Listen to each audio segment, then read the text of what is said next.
Welcome, everybody, to this Zoom session on Pope Leo's Apostolic Exhortation, I Have Loved You. We want to welcome Sister Anne-Marie Kirmse and Sister Ruth Laut, who will be our presenters tonight. And I'll just going to give you a little background on the book. So Anne-Marie is a member of Sisters of St. Dominic in Amityville, as a lot of you know already. She holds a BA degree from St. Francis College in Brooklyn and a master's from Providence College in Rhode Island and a doctorate in theology from Fordham University.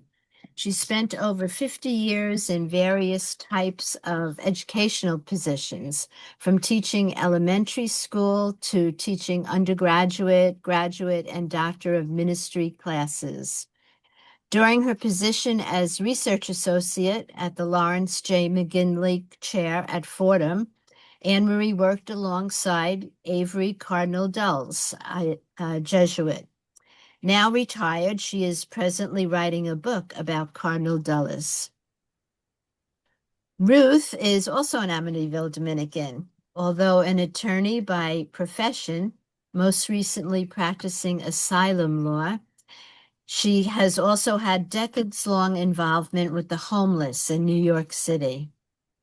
In November of 2020, at the start of the pandemic, she founded a street outreach in her parish, St. Fidelis in College Point, which parish the Amityville Dominicans have had a large presence for a long time. On the first Saturday of each month, Sister Ruth and her large team of volunteers stand on a corner in College Point and offer free food and clothing, hygienic supplies, and other items to anyone in need, no questions asked. In between First Saturdays, Sister Ruth regularly visits with the street homeless and the housing insecure and assists them with their needs for housing, medical care, and food, with a strong focus on getting the homeless into housing. So we are very happy to have them both with us this evening, and we ask God's blessings on them and on all of us as we are called deeper into the heart of God and learn more about the imperative to care for the poor and all those in need. Thank you. So we're going to start with Sister Anne-Marie. And here we go. Anne-Marie, take it away. Okay. Last month, on the feast of St. Francis of Assisi, Pope Leo XIV signed his first apostolic exhortation, Dilexi Te, and published it 5 days later. Addressed to Christians, Pope Leo explained that the writing of this apostolic exhortation had been started by Pope Francis, but was left unfinished at the time of his death. Now his successor has added thoughts of his own and completed the text. The tone of Dilexi Te is very pastoral, clear, and concise. And most of all, it is most definitely to the point, as is shown in its subtitle, On Love for the Poor. Before we begin examining Pope Leo's thoughts, it would be a good idea to explain some of the questions that may have arisen. First of all, why is this piece not an encyclical? Pope Francis never meant it to be an encyclical, but had planned to write an apostolic exhortation to follow his encyclical on the love of Christ, Dilexi Te. Encyclicals are meant to be addressed to large groups of persons and cover many different topics. Apostolic exhortations are addressed to a specific group of people and concentrate on only one issue. Secondly, the fact that this exhortation presents the thoughts of two popes, again, is not unprecedented. Pope Francis completed writing the piece that his predecessor, Pope Emeritus Benedict XV, had begun before ill health caused him to resign the papacy. In both cases, the current pope shows his respect and continuity with the pontiff he has succeeded. When I first read the translation of the Latin title, I Have Loved You, I immediately thought the reference was to John's Gospel, where Jesus is quoted as saying, "As the Father has loved me, so I have loved you." Or again, "Love one another as I have loved you."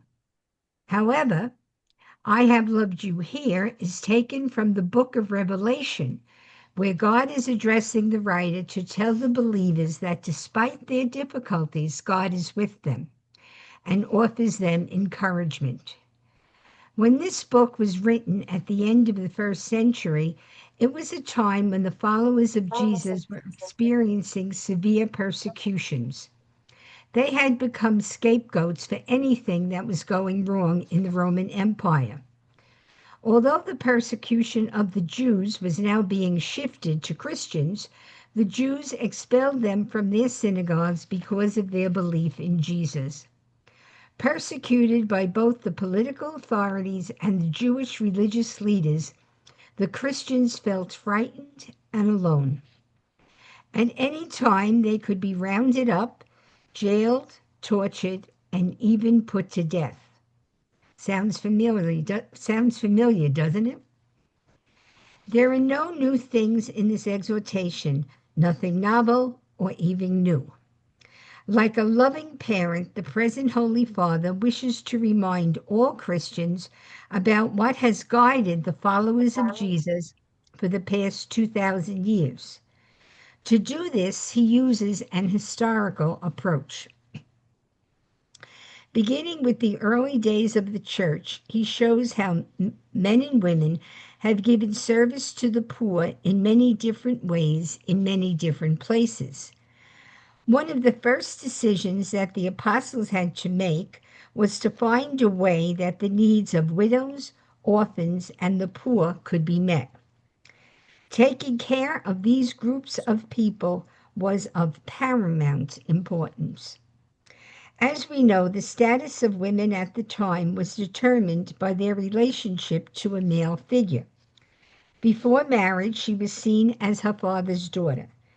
After marriage, as the wife of her husband, and if he died, she was in care of her son or sons. Woe to the woman who had no sons. Orphans were in greater peril because they had no parents to raise them. The role of the king was to look after the most vulnerable, especially the widows, orphans, and the poor. The leaders were to look after these people as a shepherd would care for his flock. This custom prevails in some places in the Middle East today. When my nephew Andrew graduated from MIT 30 years ago, the Aga Khan was the honorary degree recipient and commencement speaker. He walked in the academic procession carrying a shepherd's staff, which we would recognize as similar to a bishop's crozier, and he began his talk to explain the significance of the staff, which was very much like the biblical description. Pope Leo presents the connection between the ministry of the deacons and martyrdom, highlighting the lives of St. Stephen and St. Lawrence. The latter deacon showed very clearly how important the poor were. When told to bring the treasures of the church to the emperor, Lawrence brought a group of poor people and proudly exclaimed, "These are the treasures of the church." Throughout the centuries, men and women have lived this saying, not always specifically by these words, but by their actions. The Pope gives examples of church fathers, the monastic tradition, the mendicant orders, hospital and educational ministers, and missionaries. Not surprisingly, he includes missionaries. As someone has said, he is the first missionary pope since Peter. This chapter on the history of the church is a comprehensive overview of how followers of Jesus have viewed their contemporary situations with creative solutions. Various saints are presented, but in a document of approximately only 20,000 words, Pope Leo had to select a few examples. St. John Chrysostom, Bishop of Constantinople in the late 3rd and early 4th centuries, is considered by the Pope to be, quote, perhaps the most ardent preacher of social justice. John Chrysostom unequivocally states that true worship of God in the liturgy is secondary to the care of the poor. He asks how golden vessels and vestments can please God while people are in need of warm clothing and food, very often just outside the church. St. Augustine, whose rule we Dominicans follow, is noted by Pope Leo as teaching, quote, the poor are not just people to be helped, but the sacramental presence of the Lord. The monastic orders added hospitality to their service of the poor. Pope Leo sees Basil of Caesarea in the east and Benedict in the west as valuing the care of strangers as essential to monastic life. In this way, the monks were bringing forward the teachings of the Old Testament into their present reality, as welcoming the stranger into the midst of the community was a prescription of Jewish law. The Pope therefore views monastic life as, quote, the leaven of a new civilization, where the poor were not a problem to be solved, but brothers and sisters to be welcomed. Of course, St. Francis of Assisi and St. Clare, also of Assisi, stand out as extraordinary examples of poverty and helping the poor. But when writing about the mendicant orders and their care for the poor, the Pope also mentioned St. Dominic. In the Pope's opinion, quote, Dominicans had a different charism than the Franciscans, but with the same radicalism of life. The poverty espoused by Dominic and his followers led them to be more authentic preachers. Unencumbered by material possessions, they were freer to dedicate themselves to their principal work of preaching. The Pope's description of the early Dominicans is akin to what we say today. We Dominicans preach from the pulpit of our lives. Members of religious orders are cited for their dedicated service in the fields of healthcare and education. Many religious communities were founded to work with immigrants. Our own congregation came from the monastery in Regensburg to work with the German immigrant population.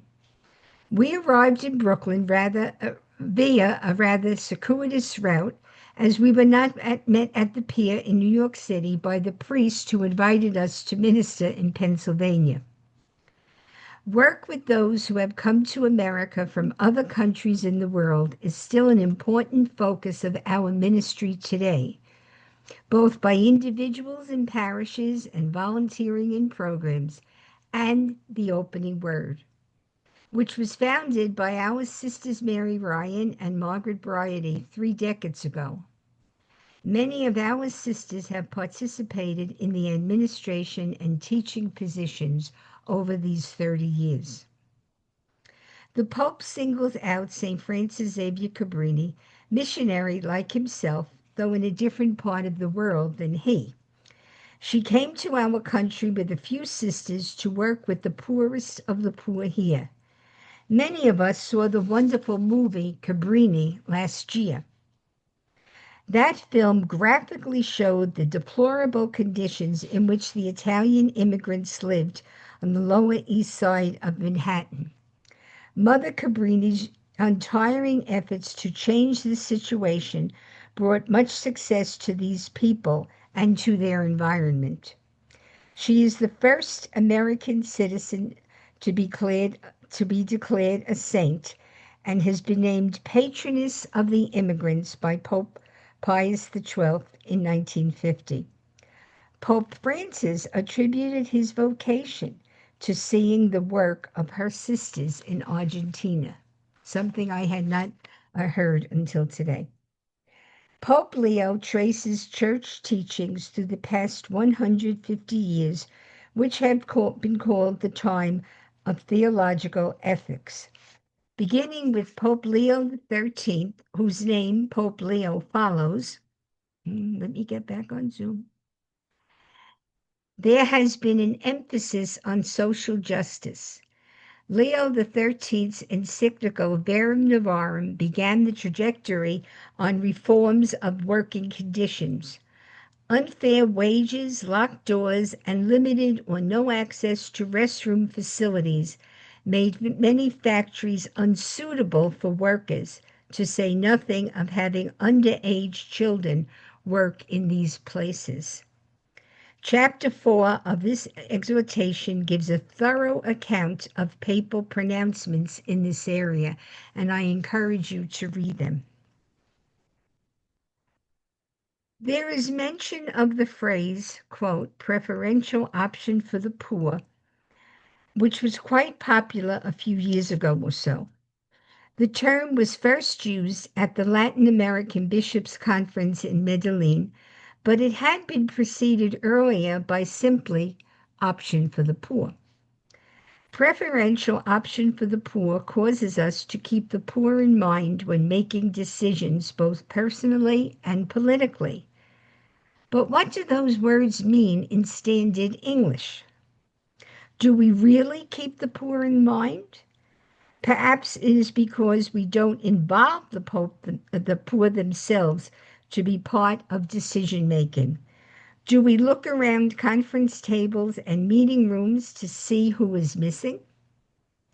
More than that, do we take time to look into the faces of the poor? And the Pope quotes the parable of Lazarus and the rich man, and how the rich man is not being punished because of his wealth, but because he passed Lazarus by ignoring him. So looking into the eyes of the poor is very important, a source of compassion towards them, a source of acceptance, and it helps us to put a face on the poor instead of just having that term, homeless, and just having that term till you see a really homeless person. Pope Leo speaks of encounter, that we have to encounter the poor. When speaking of almsgiving in the last chapter of the exhortation, Pope Leo realizes it is not enough merely to supply for their needs, as important as that is. It certainly is necessary, but much more needs to be done to eliminate the social structures that keep the poor poor. We must try our hardest to have these structures changed. The Pope admits this is very difficult. Changing social structures brings to my mind our late Caldwell Dominican sister, Patricia Daly. Pat was a visible and vocal presence at corporation board meetings for a number of years. In the early grades, she was taught by our sisters in St. Thomas the Apostle in Woodhaven, and I might add, proudly, one of my baton twirlers. Now, I'm going to depart from my prepared text because in the past week, many things have occurred that I would like you to know about and perhaps pursue. And the first of these is the bishops of the United States Conference of Catholic Bishops, special pastoral message. Now, I have to say, this is a hearsay, so that I did read that when the Pope contacted our bishops to congratulate them on voting in their new leadership, he also urged this pastoral statement to be done. And so again, he had, like the Holy Father, he had to get his brother bishops in line. And the bishop's pastoral message shows that there were 216 votes in favor, 216, 5 votes against, and 3 abstentions. Now, I did try to look up who didn't vote in favor of it, and somehow it must have been a secret ballot because I cannot find it anywhere. But this also is urgent because and important because it has been 12 years since the bishops issued a special pastoral message. And so they talk about the deplorable conditions in which some of our immigrants have been treated. They ask for a meaningful reform of our nation's immigration laws and procedures. They talk about their fundamental concern for the human person as created in the image and likeness of God. So they conclude by saying, to our immigrant brothers and sisters, we stand with you in your suffering, since when one member suffers, all suffer. You are not alone. We note with gratitude that so many of our clergy, consecrated religious, and lay faithful all already accompany and assist immigrants in meeting their basic needs. We urge all people of goodwill to continue and expand such efforts. And then they oppose the indiscriminate mass deportation, the dehumanizing rhetoric and violence, whether directed at immigrants or law enforcement, and ask the Lord to guide the leaders of our country. Now, as a little aside, because these things really catch my attention, this document was rather quickly put together. It's, in my opinion, it's very nicely put together. But the chairperson of this group was Archbishop Richard Henning of Boston. Now, does that name seem familiar to anybody here? He was once the auxiliary bishop of Long Island. And before that, he was born and bred in Long Island, went to schools here, was ordained for here. So he's like one of our own. And that makes me feel very proud. Of all the bishops who voted for this, he was the one who led that committee. So I was very proud of him. Now, something else and you might have, those of you who were at Mass on Sunday, there was a copy of the bishop's statement on the table in the rotunda. And so you might have picked up a piece of paper there. And there was also another piece of paper, very important, called the Cabrini Pledge. And Angela, would you please put that on the screen?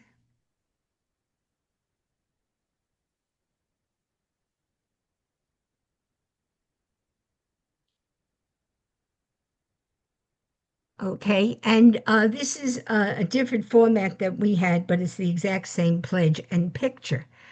And so it is a pledge to affirm in word and deed the inherent dignity of every person, to engage with Scripture and the Church's social teaching, which we can do by reading this apostolic exhortation, to listen and learn about the circumstances facing migrants and refugees, to seek opportunities for encounter, which I just mentioned, looking into the eyes of the poor, to consider what it means to be a good neighbor. Remember the parable of the Good Samaritan? We're told to do likewise. To encourage civic dialogue that places the human person at the sanctity of families at the center of policy making, and to join with Pope Leo in praying for all migrants and refugees. Now, there is a little description of this you can get online. Bishop sites of either Texas or New Mexico, a board of bishops, shall we say, speaks about it. He calls this the keepers of hope.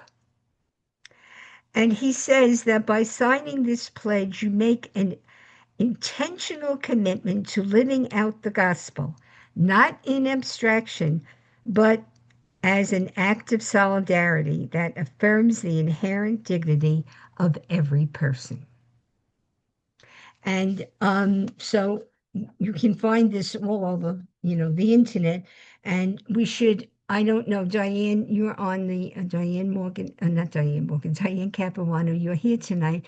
I wonder if there could be a way that the community could have us sign this and then send it all in together. But, that's not my decision to make, but I just put the bee in your bonnet.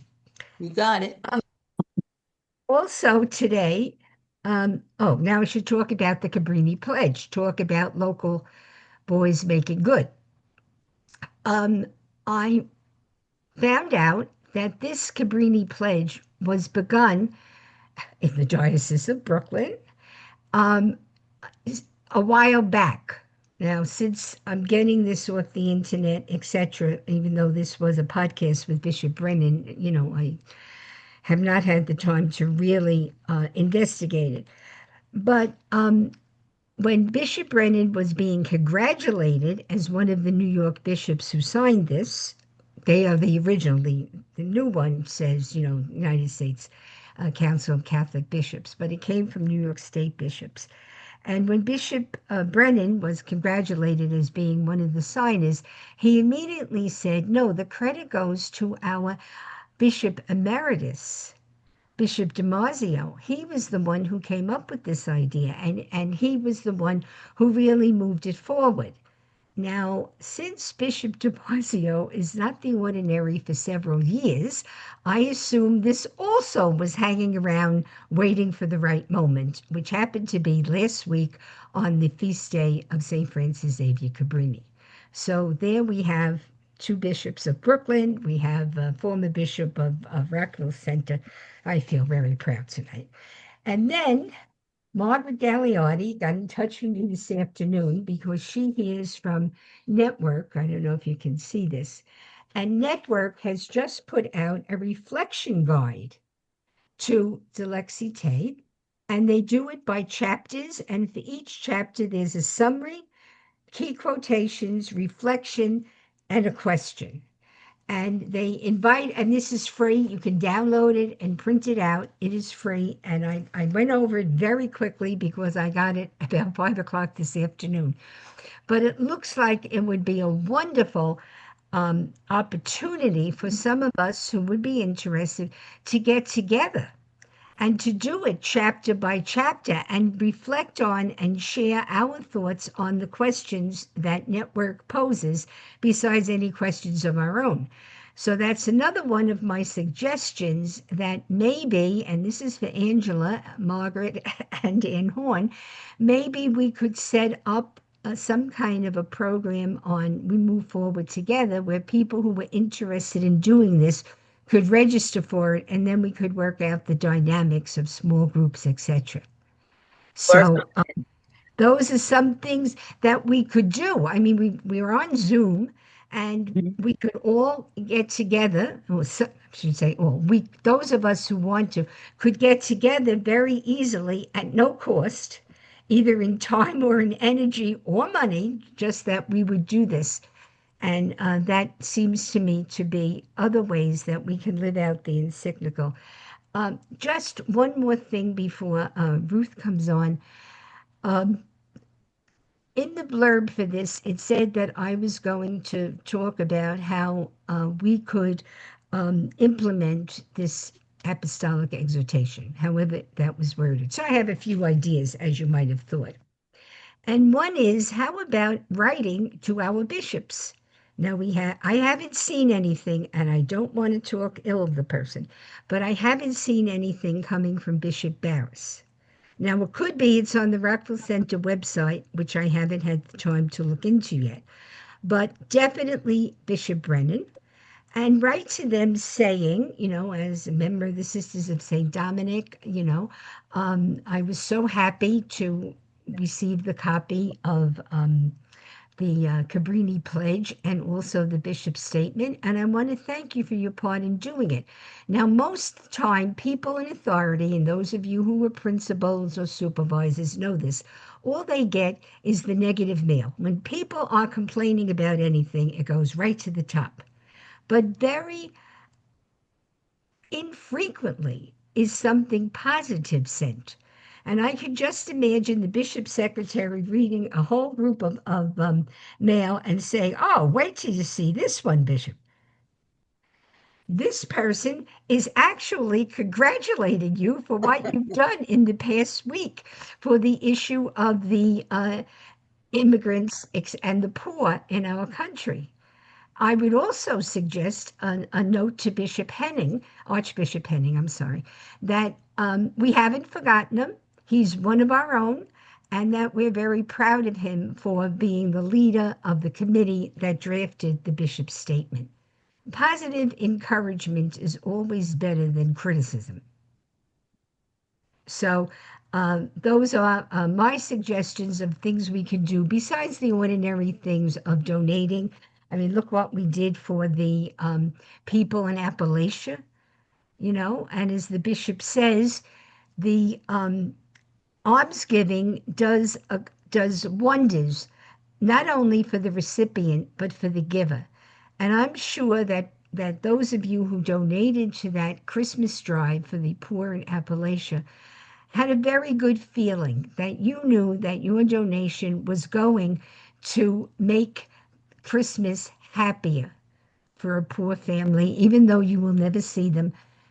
But you know that. And of course, when the family receives the gift cards to go and purchase items, they will be very happy. So next week, no, I think it's at the leadership meeting, we're going to have a collection for Jamaica. Diane, you could maybe you know that better than I. And these are No, people. Go I'm ahead, sorry. Diane. Yes, it will begin on December 6th at chair leadership and will collect up until, I think it's the Monday or Tuesday after lessons and carols. Yeah. Thank you. So even though this is a global venture, these people are in desperate need, and the money that we give to them is like giving to Jesus himself, because he said, "Whatever you do to the least of my brethren and sisters, you do to me." Thank you. Thank you very much, Anne Marie. Thank you. Next, we're going to invite Sister Ruth Laut to present us with an overview of, what she's doing at St. Fidelis in College Point. So, Ruth, where are you? I don't see you. There you go. I'm here. Okay. Thank you very much. I'm not a theologian, unlike Anne Marie, so I'm not going to talk theology. However, I do want to start by just saying a word or two about the preferential option for the poor, the preferential love for the poor, because I think about this a lot. What does it mean? God doesn't like rich people? I mean, it can't be about that. And I always go back to agape. It is about agape love. It is about the love that we are each commanded to have for our neighbor, the stranger, and even our enemy. Which is about an action. It's a commandment to, when you meet your neighbor, a stranger, even your enemy, we are commanded to meet the needs of that person. And for the most part, it's the poor whose needs are routinely unmet in this world. Most billionaires don't need my help for anything. So I think that is what the core of preferential love for the poor, or preferential option for the poor, is about.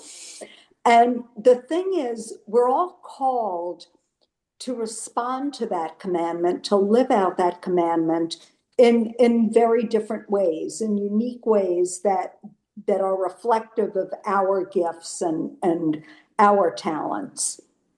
And I think it's very important to respect those differences and for each of us to listen to, how is God asking me to respond? For me, personally, I have a long history of being called to work with the homeless. For whatever reason, God gave me a heart for the homeless. And I've been doing homeless ministry now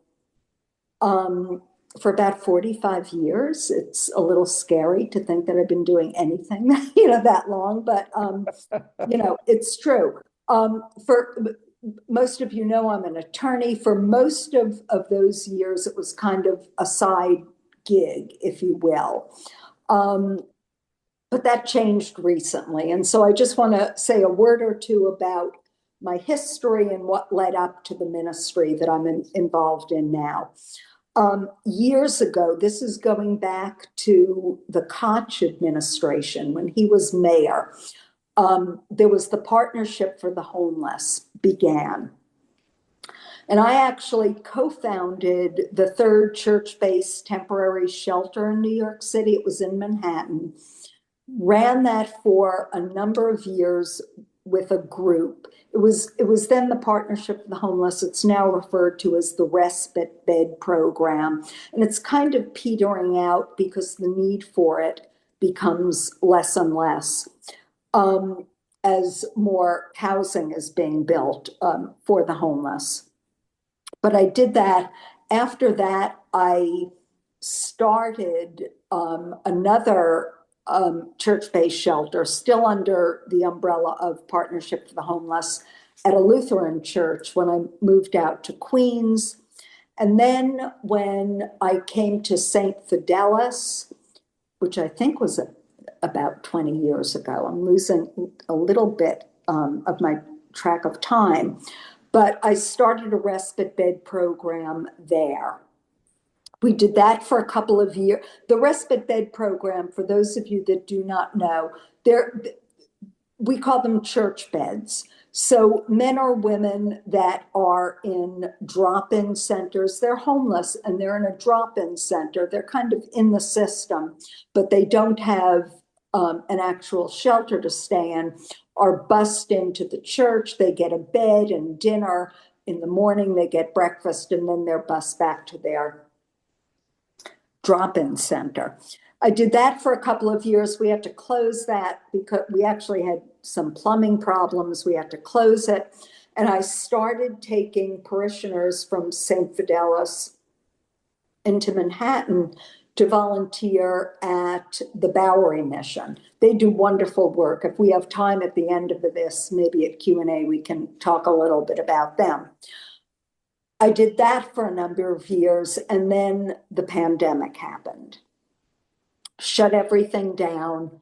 We were no longer able to go and volunteer at the Bowery Mission. And I thought, this is my opportunity to start a ministry that I have had in mind for quite a while.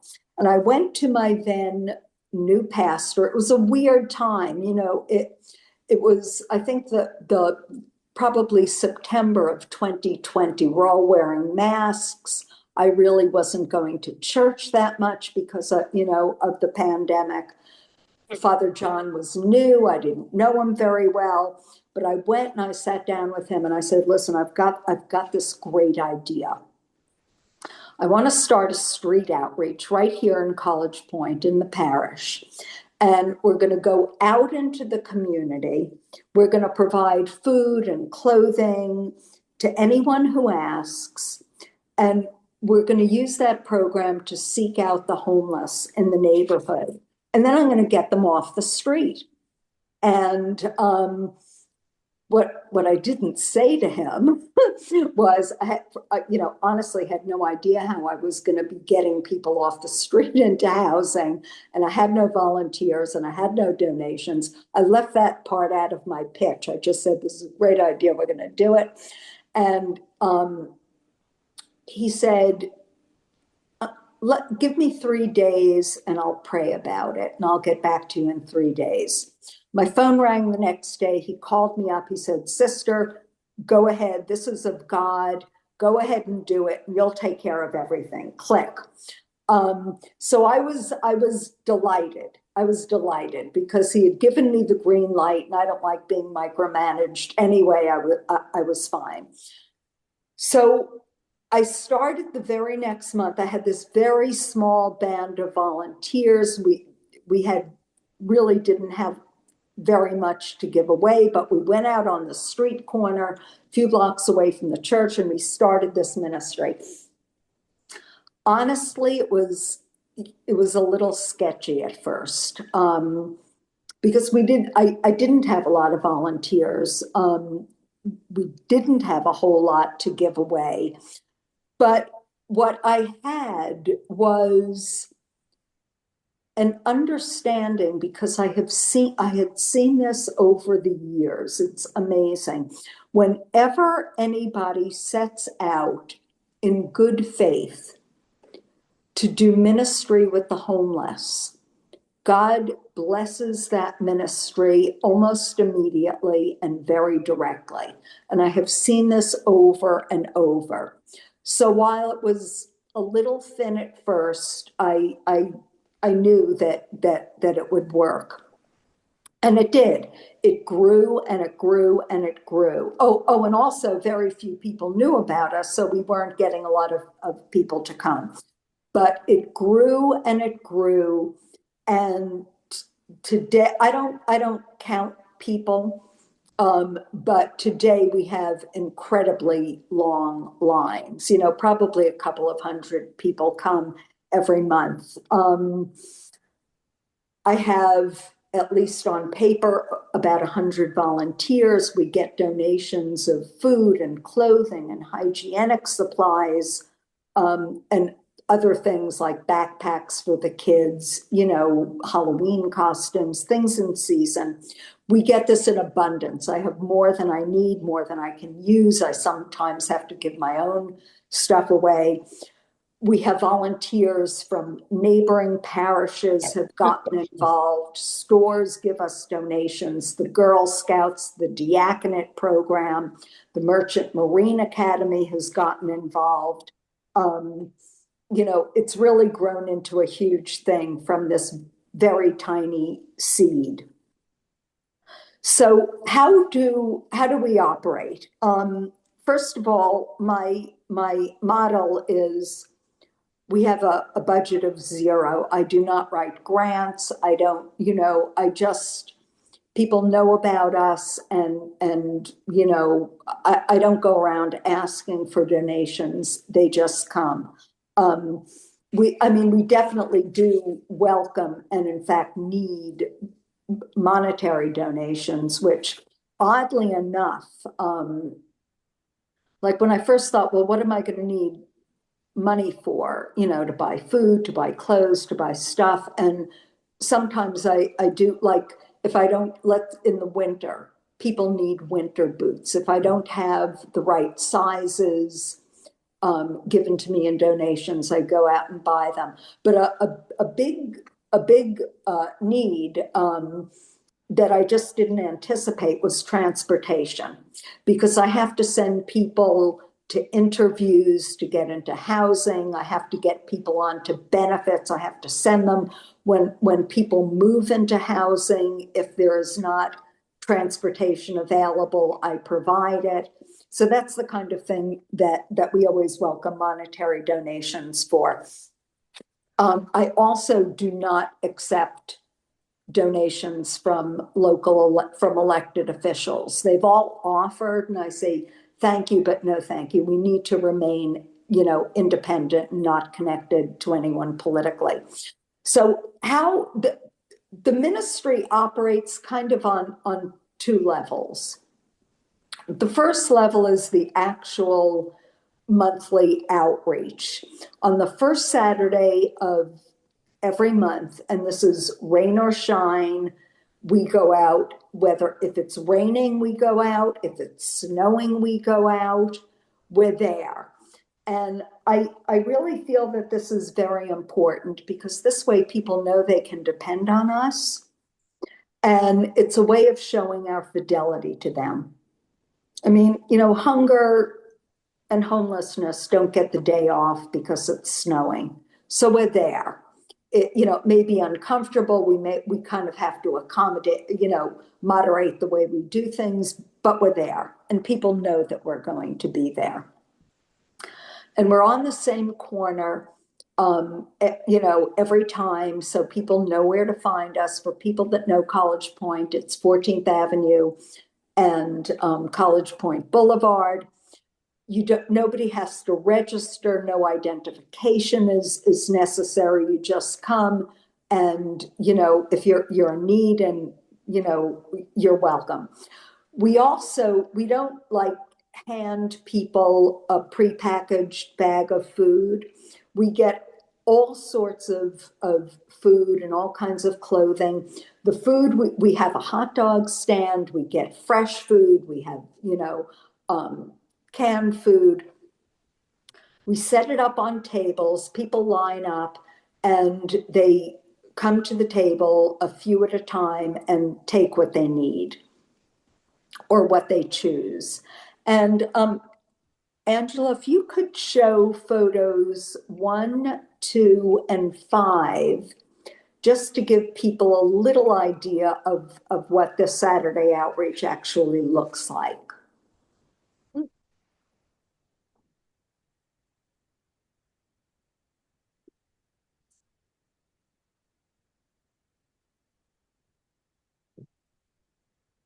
One, 2, and 5. Yeah. There we go. That's us under our umbrella. It's one photo.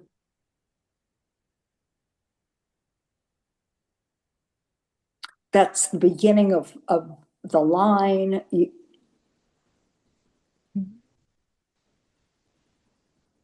And 5. And it's sort of like in a little park, and you see people sitting on the side. It's kind of become a social event. People don't take stuff and leave. People sit around and talk to each other. The children will sit down at the benches and eat together. We get to know our guests, and we know their preferences in food. We know what they need, and people feel welcome. And it's almost like a big family. So thank you. So that I just wanted to show you those few pictures, and we can take that down now if you want, Angela. So thank you. So the first Saturday of every month is one level, but the second level of this ministry is we use the first Saturdays to kind of insert ourselves into the community, get to know people, and to find the homeless and the housing insecure. And then it's my work throughout the month, dealing with the homeless, who we mostly meet through the program, but now I also get a lot of referrals. People hear about them, and work intensively with them and on a very individual, personal level to get them into long-term sustainable situations. This is not about sending people to shelters, although, sometimes I do have to do that. But the goal is to get people off the street into long-term sustainable situations, which is what I think makes this program and this model very unique. And basically what I do is I connect people to a very wide array of services. Some people need drug and alcohol rehab. I have just a few of those programs that I work with that I will send people to. I have to get people onto government benefits before they have access to other programs, get them medical care, and all kinds of different housing that will work for the individual. And I think that the real key has turned out to be, I never just refer someone to a service or services. I get to know the person. I figure out what would probably work best for them, where they would fit in, what's going to meet their needs. And then I make myself a kind of a key part of the process. I insert myself into the process to make sure that the referral works and goes through. And then I stay on board with them as an advocate even after the process. And you know, what I have discovered, and those of you that have done, you know, work with homeless or really any kind of social service, the problem is in part the dysfunction of, you know, of people that leads to them living out on the street, but it's coupled with the total dysfunction of the system. I mean, it's just shocking and amazing how dysfunctional this system is. And I'm talking about both city agencies, state agencies, and not-for-profits. And I'm going to give you just a very, very brief example of what I mean by that and how I kind of insert myself into the thing to make it happen. One of the first people I placed early on was a Vietnam vet. He had been dishonorably discharged, so he didn't have, you know, access to a lot of VA services. In his 70s, he had been living for 30 years. I don't even know how to describe this, in a basement. He didn't have a floor, like the floor was the ground. And his landlord had built some kind of platform that he put a bed on. He didn't have a bathroom. He didn't have a kitchen, and he's paying rent for this thing. And this is a 73-year-old man. I didn't know about this for a while because, you know, a lot of people will not tell you their situation right away. And whenever I would say to him, you know, do you need help? Is your living? He'd say, oh, yes, sister, I'm fine. I'm fine. He wasn't fine. And when I finally found out the condition that he was living in, I thought, oh my God, I mean, this is just not you know, this is crazy. He was technically under the HUD, the federal definition of homeless. He was homeless. Because he was living in something that was not designed for human habitation. So I referred him to an agency that does housing. They work with people with mental illness and psychological problems, and they do housing applications. I did his application for him. I got it in. A month goes by, nothing happens. I call up. I said, what's going on? You know, it's been a month. He's in a dire situation. Oh, well, you have to fill out an application. I said, I did that a month ago. So they said, oh, yeah, right. You know, well, you know, another month goes by. I call up, what happened? Well, he has to get a psych eval, and we sent him. He didn't go. You know, another month goes by. Oh, we sent him to the wrong place. You know, they didn't take his insurance. It went on and on like that. A year goes by. He's still in this basement. At that point, they transferred his case to a new case manager. So I called her up. I introduced myself. I said, this has been going on for a year. And she said, well, I'm new and I really don't know how to do this. And I said, that's fine. You know, let me work with you. We'll do, you know, we can figure it out. I'm a lawyer. I can figure out how to work with this thing. She said that would be great. We worked together, and in less than 2 months, we did what, you know, had not happened in a year. He is now living in, it's actually a really beautiful apartment on Staten Island, supportive housing. He's a completely different person. He gave me a little bit of trouble at first. He was, people are frightened. You say, oh, I've got this great, you're going to move into an apartment, and he kind of said, no, I don't really, I've changed my mind. I don't want to do it. And I said, you're out of your mind. What do you mean you don't want to do it? He said, I don't want to do it. I'm not doing it. And I said, okay, this is the worst decision you've ever made, but I'll withdraw your application. But I didn't. We kept his application in. When he was called for an interview, I said to him, listen, I lied. I didn't withdraw your application, and you've got an interview if you want to come. Why don't we just go? Well, the three of us, me, him, and his case manager, are going to go together. He said, okay. So we went to the apartment. It was so sad. Those of you that know about supportive housing, you know that they furnish it for you and equip it for you. But this was brand new. It was a completely empty apartment. There was nothing in it. He didn't want to leave. He said, I'll sleep on the floor. I just don't want to go. I said, well, you can't sleep on the floor, and we don't have a lease yet, but it's yours. We'll take care of it. You'll go back very soon. He's a completely changed. He looks different. He acts different. He used to spend his days sitting on a bench drinking beer. He doesn't drink anymore. It's just wonderful. So this is the difference. But you see what I mean by inserting myself in the process. That's what I do. Very briefly, another problem with the system is that it's kind of, when it comes to working with the homeless, it's designed to look like it's working when it really isn't.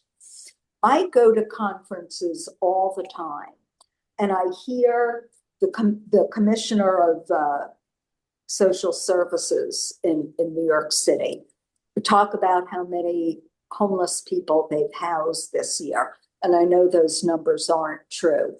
They're simply not true. You could come to College Point. We don't have very many homeless anymore because when I meet them, I immediately start working to get them into housing. We have two chronically homeless people here. They live on the corner of 18th Avenue and College Point Boulevard. They are both considered housed by the city. The city pays for housing for both of them. One of them has a permanent place in Manhattan. The other has a room in a safe haven. The city considers them housed, but they're not. They do not live in the place that they're given. They live on the street corner, and that just goes on. And, I don't know the actual numbers, but I suspect it is a very high percentage of the supposedly housed people that fall into that category. So, the point is that the system really does not work. And in my opinion, needs a drastic overhaul. And it is my hope. I don't know if I'm going to have, any success in this whatsoever. But at this point, it is my hope and my plan to impact policy and make a real change in New York City. It's like every time I get someone housed, and it's hugely work intensive, and I'm about to give you, I'm watching the time, but I'm about to give you a little case history, so you'll have some sense of what it's like dealing with this stuff. But every time I house someone, I'm excited and I tell people, and the secretary in our parish looks at me and she says, what about all the thousands of other people? And she's right. I mean, she's wrong too. She's wrong in the sense that every human being that you get off the street and into housing, that counts, right? Because you save one life, it is as if you've saved an entire world. Every person is precious. But there are also thousands of people that, I don't know if anyone's been to Manhattan recently. you can't walk down a single block without literally walking past someone just sitting there or lying there on the street. It's just outrageous and it's overwhelming. So I'm really kind of gearing up to try to have some impact on the policy. Whether that will actually happen or not, I don't know. Certainly not anytime soon. And in the meantime, I'm very committed to working with people one by one. And I'd like to give you a little case history that will kind of give you a sense of how this works. I'm going to tell you about a woman named Brianna. And Angela, if you could put up photo number 4. Sure. This is me with Brianna when she was still on the street. I met Brianna in July of this past summer. She was on a park bench. She's a young, she's only 28. You can't really tell from this picture. She just happens to be a very pretty young woman. She was obviously homeless and, as it turned out, nonverbal. She didn't speak at all. My assumption was that she had been recently badly traumatized and had kind of fled whatever situation she had been in. And there was just something about her that really captured my heart. And so I tried to engage her. And you can take this off if you want to. I just wanted people to, not that. Keep that up for a second, because that is Jerry. I forgot to tell you to put that up in his beautiful apartment. That's move-in day in Staten Island, and there he is. That's me, obviously, and to on our left, his right is his case manager. We were moving him in and setting up his apartment. You can definitely take that off, but yeah. Sure. We can go back to regular. So I approached Brianna and I said, hi, I'm Sister Ruth, can I help you? And she just shook her head no and walked away. She wanted no part of me. But I kept engaging with her. I would bring her food, I would bring her clothes, and she, she was kind of on the fence about me. Her attitude towards me changed. One day, this was still in probably July, maybe early August. I found her, remember, she doesn't talk. I found her on the bench under a blanket. She had like this kind of blanket and pillow, but she was under a blanket, and a young man was lying on top of her. He had a motorcycle and he's lying on top of her, and you could see her trembling and shaking and terrorized under this blanket. And I saw him, I thought, oh my God, what am I going to do? Should I call the police? The police weren't going to come. If they came, they probably wouldn't do anything. I just had to deal with the situation. So I did what I had to do. Let's just put it this way. I encouraged him to get off of her and to get off that bench and to never come back and to never bother her again. And amazingly, he just got up and left. And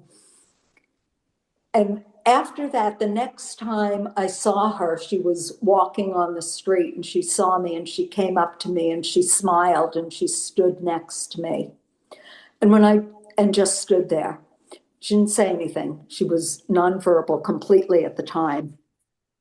And I remember telling that story to someone and they said, oh, she was trying to thank you. I don't think she was trying to thank me. I think I just made her feel safe. She just felt safe. She thought, oh, this is the person who got rid of that horrible man. So I had to find out her name, and I had to find out if she had a shelter history, and she doesn't talk. So I followed her she went into a store one day, and I went in, and they told me she paid with an EBT card. And I got someone to read the EBT card for me. You know, they know who I am. They knew I wasn't asking, for a bad purpose. And I was able to contact the outreach workers, have them look up her shelter history. Turned out she had been in the shelter system for 4 years.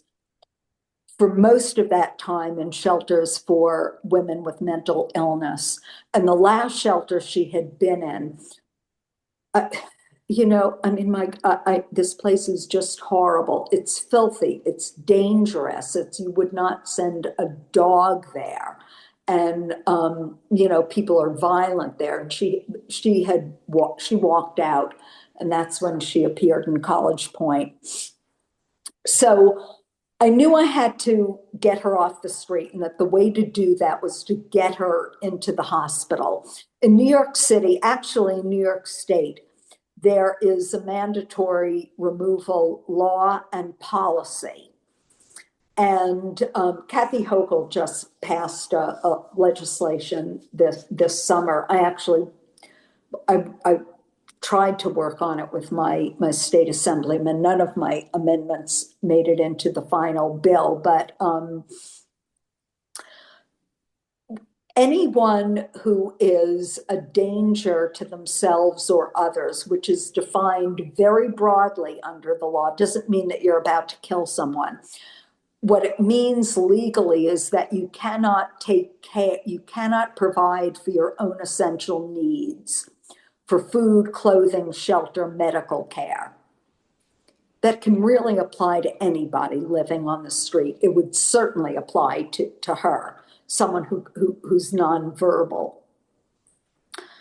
But to trigger the mandatory removal, which just gets you into a hospital where a psychiatrist is supposed to meet with you and determine whether to give you a 15-day psych hold.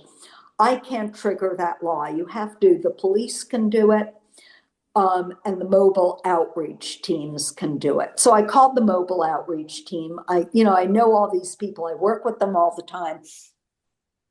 They came down, they met with her. One of them said, well, she really doesn't meet the standard. I said, how does she not meet the standard? She's going to die if we leave her out here. She doesn't talk. She can't defend herself. She can't do anything to take care of herself. And the other said, well, we're making it a priority, and you have to create, but it takes a while. You have to create a paper trail. So I created a paper trail. I told them her history. By the way, I also tracked down her family. I won't go into any detail about that, but I got her history from her adoptive mother. I fed it to the mobile outreach team. They said, this is a priority, don't worry. This went on for 3 months. They would come down every once in a while, spend a few minutes talking to her and tell me, well, she doesn't really meet the standard. Finally got to the point where I realized they weren't going to do, what are we going to do? Wait until she dies and then decide, that she ought to be taken care of. And I realized I was on my own. Does everyone remember back in October, there was that terrible 2-day rain and wind storm? She was out in that because I could never get her. Like I would tell her before a storm to go. There's an all-night laundromat. She just wouldn't go. She was out in that storm for 2 days. I found her the following morning, curled up and shivering. She was in fetal position on a bench. Most of her stuff was gone. What was there was soaking wet. She's in fetal position, trembling. I said to her, can you look at me? I just needed to know that she was at least conscious. And I said, I'm here, I'm getting you to a hospital. I called 911 and I said, I have a homeless woman, she has pneumonia. I had no idea, it turned out she didn't have pneumonia, but I had to say something to get an ambulance. And then God kind of took over, like Flushing Hospital sent an ambulance. I begged them to take her to Queens Presbyterian instead. They did. I don't know if they were supposed to or not, but they did. We got to the hospital. I begged the doctors there to get me to get a psychiatrist to do a psych eval. They were very kind. I had to kind of do the interview for her because she wouldn't talk and she was like hiding under a sheet at that point. But they put a 15-day psych hold on.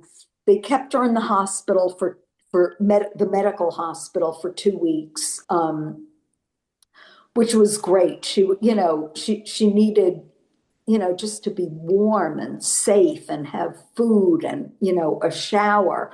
And they did all sorts of tests, determined that she was okay. And then they discharged her to one of New York Presbyterian psychiatric hospitals in Manhattan. I went in, I met with her psychiatrist, and I said, look, I know she's going to only be here for a short time. This woman cannot take care of herself. I would like her to be discharged to Creedmoor, which is, by the way, not the horrible place it used to be. It's actually pretty good now. The state hospitals in New York City are all pretty good. They're clean, they're safe, you get your own room, you can get treatment there. And then, I thought maybe she'll be there for some months or even a year, and then they can get her into supportive housing. I got immediate pushback on that. The psychiatrist said, no, she doesn't meet the standard. I said, oh, yes, she does meet the standard. I said, I know the standard, and I'm an attorney, and I've actually worked on these issues. She meets the standard. And her doctor said, well, do you know that there's a 2 to 4 month wait list? And that's the real issue. That coupled with the fact that she's a homeless person. If you or I were in that hospital, we'd be treated in a totally different way. So I said, so what are you going to do? She said, we're going to put her on medication, stabilize her, and release her to the New York City shelter system. I said, oh, no, you are not. I said, that's not an option. And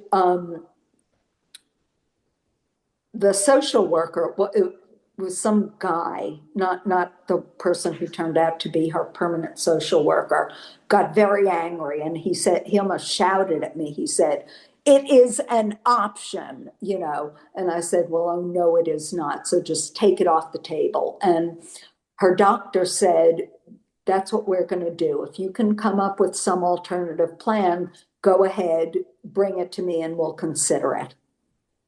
I mean, I'll never forget that day. So I immediately got to work on it, made a million phone calls. Not a whole lot worked out at first, but I put together what is actually a really good plan. And I don't know if you know what respite centers are. I think there are 7 approved respite centers in New York City.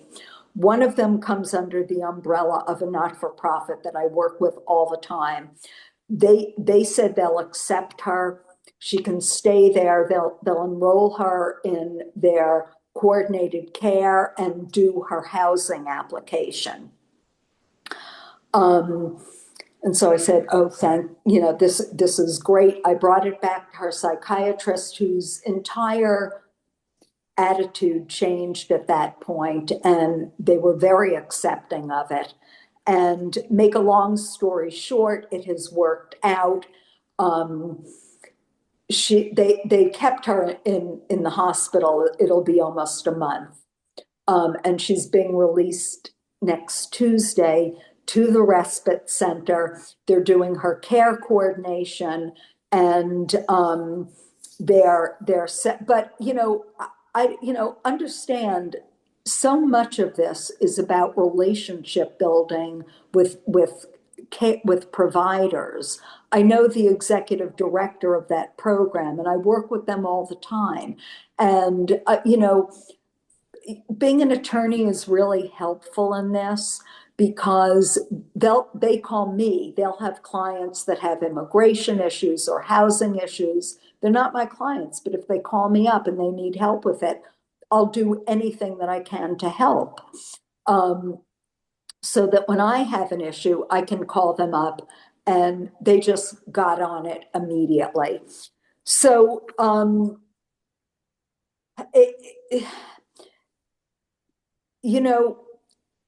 it's incredibly work intensive. It's incredibly stressful, because these folks, they have no one else to help them.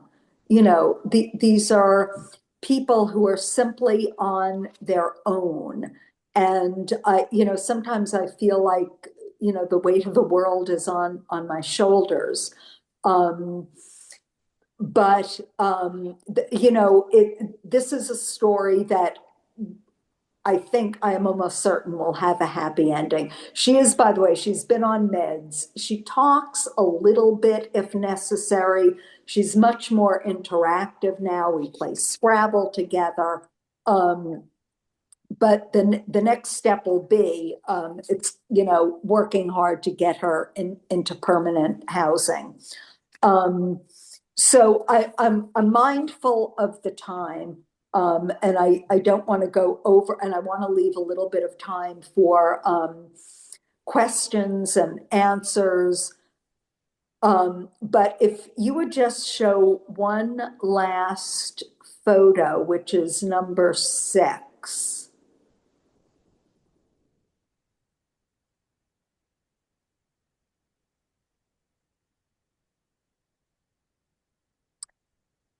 Volunteers who pray together, stay together. This is me a few months ago with my team for the day. We begin our Saturday outreach with prayer. And, anyone who's volunteering that day has to come to prayer. And we pray together. We put the ministry we're doing in a prayerful context. And this is a very important part of this ministry. And thank you. You can take that off now. I'm going to end. I just want to say one last thing. Again, my long-term hope is to be able to impact city and state policy. But failing that, I just plug away one person at a time, one outreach at a time. Thank you very much for listening. Thank you, Ruth. Thank you. That was very inspiring. It's definitely a call to action. Thank you. Thank you. So we have a few minutes left. If anybody would like to ask a question, I'm going to put us on gallery view here. There's the raise hand icon on the bottom of your screen if you want to use that, or just wildly wave your hands in your little box there. And the old-fashioned way. Yeah. Questions, comments, Kathy Regan? You have to unmute yourself. Kathy, unmute yourself. Kathy, we can't hear you. You have to press the mute button to unmute yourself. Okay. I just have to tell you, when I was leaving supper tonight up here in where do I live? St. Albert, second floor. I said, I don't know how I'll get through this. But between you and Anne Marie and Ruth, I am retired living here. I have 38 years of early childhood education, which I'm very proud of. But I am so humbled to listen to you and that all you have done for God's children. And I don't know how you get the energy and inspiration, but I know you know it because you keep going. But you and Anne Marie are gifts to the world and our congregation. So thank you so much. And God bless you. And in Thanksgiving, I pray for both of you in the days coming. Well, Thank you. thank you very much. That's very kind. Oh, I want to add one thing, if I may. To date, I have gotten, I think the count is now 20 people off the street into long-term sustainable situations. Each one of those people is a whole world. I know it doesn't sound like a lot, and I think of Louisa kind of giving me the side eye, and saying, what about all the other But the thousands? difference you have made, and Anne Marie sharing her story and bringing up Mary Ryan and Margaret Briding in the opening word. I mean, I'm a teary person, but I'm so proud to be connected with the three of you. God bless you. Thank you. You, Kathy. Honora? Yes, Ruth and Anne Marie, both of you, thank you so much. But Ruth in particular, I want to speak to you. Absolutely amazing and wonderful. And Pope Francis always spoke about how important it was to be involved politically on the local level. And I mean, you are living it. It's amazing. My only caution is, what do you do to keep yourself centered, positive, focused, and able to do the wonderful work you're doing? Because it's got to take its toll. Well,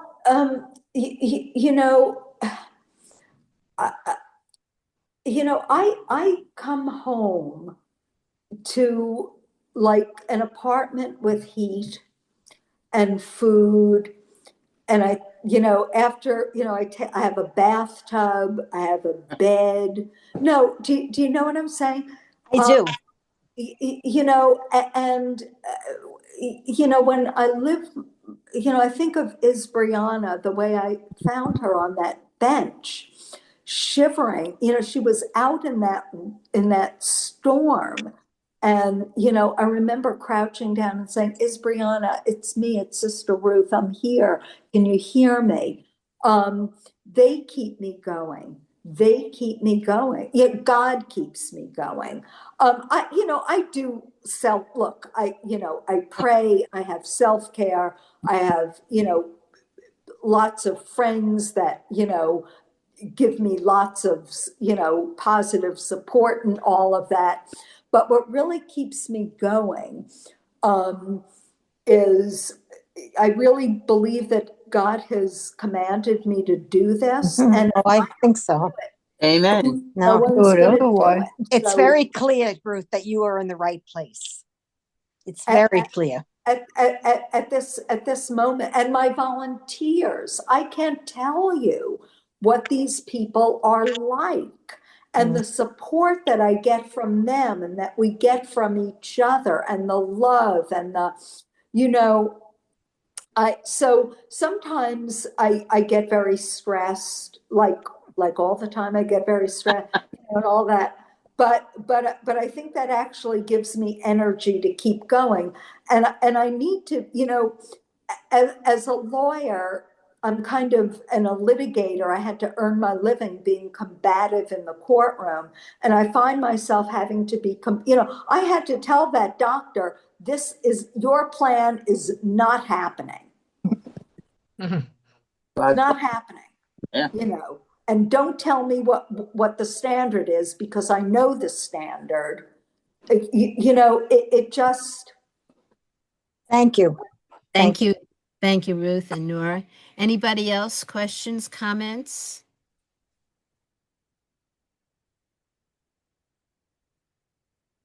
Anybody? I don't see any hands. Mariana. Mariana. Oh, Mariana, sorry. Go ahead. Okay. Mariana, you're on mute.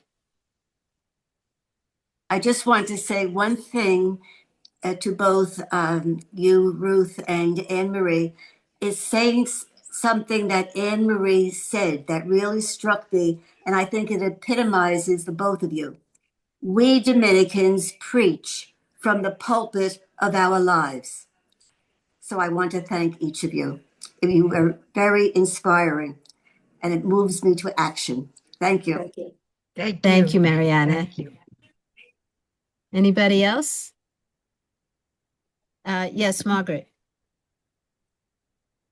Mute. Margaret, you're Yeah. mute. Margaret, you have to unmute yourself. Okay. I'm sorry, Anne Marie, I missed you. You know why. I was taking care of an emergency. Ruth and Anne Marie, I want to thank you also. But on a lighter note, Ruth, relative to your last point, I would love to know how you encourage that man to get off that woman. My foot played a role. I had a feeling. Contact. I didn't want to go.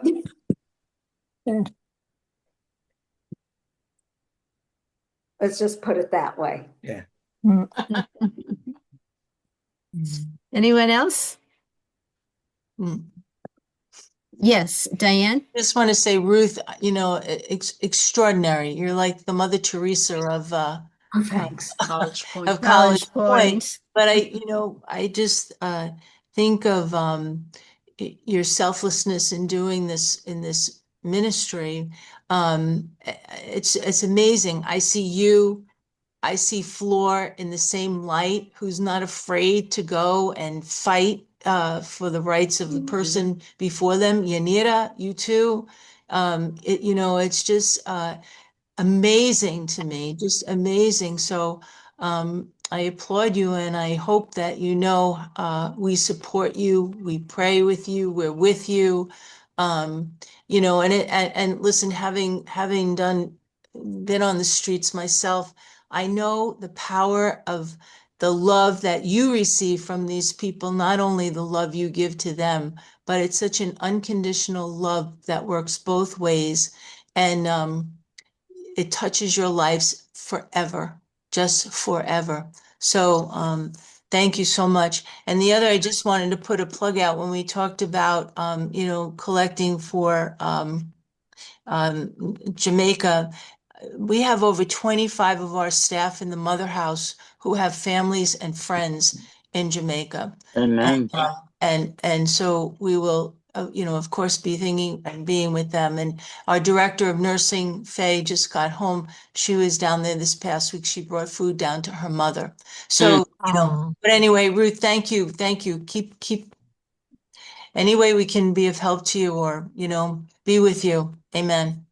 Thank you very much. Jean, did you Diane. want to say something? Yes, I would just like to thank We Move Forward Together also for putting this program together. It was beautiful to put the Pope and the Bishop's statement together with Ruth, who's on the street, because we're all church. And it reminded me of when Ruth says the people are what encourages her. I thought of Oscar Romero, the Archbishop, who was with the people and was converted by the people when he got to know the people who were homeless and poor. And so the fact that we have these bishops now, that's a great joy, speaking out and being together, that we can all be together. It's very beautiful. And thank you for putting this program together. Welcome. Amen. One last comment, anybody? Peggy, are you fixing your screen or did you raise your hand? Yeah, I think she's fixing the screen. Yeah. Okay. Well, thank you very much, everybody, for being with us this evening. Thank you, Anne Marie and Ruth, for an amazing presentations. Thank you. We are the church, as Jean said, and as Anne Marie said, as Dominicans, we preach from the pulpit of our lives. So let's go forth and continue that.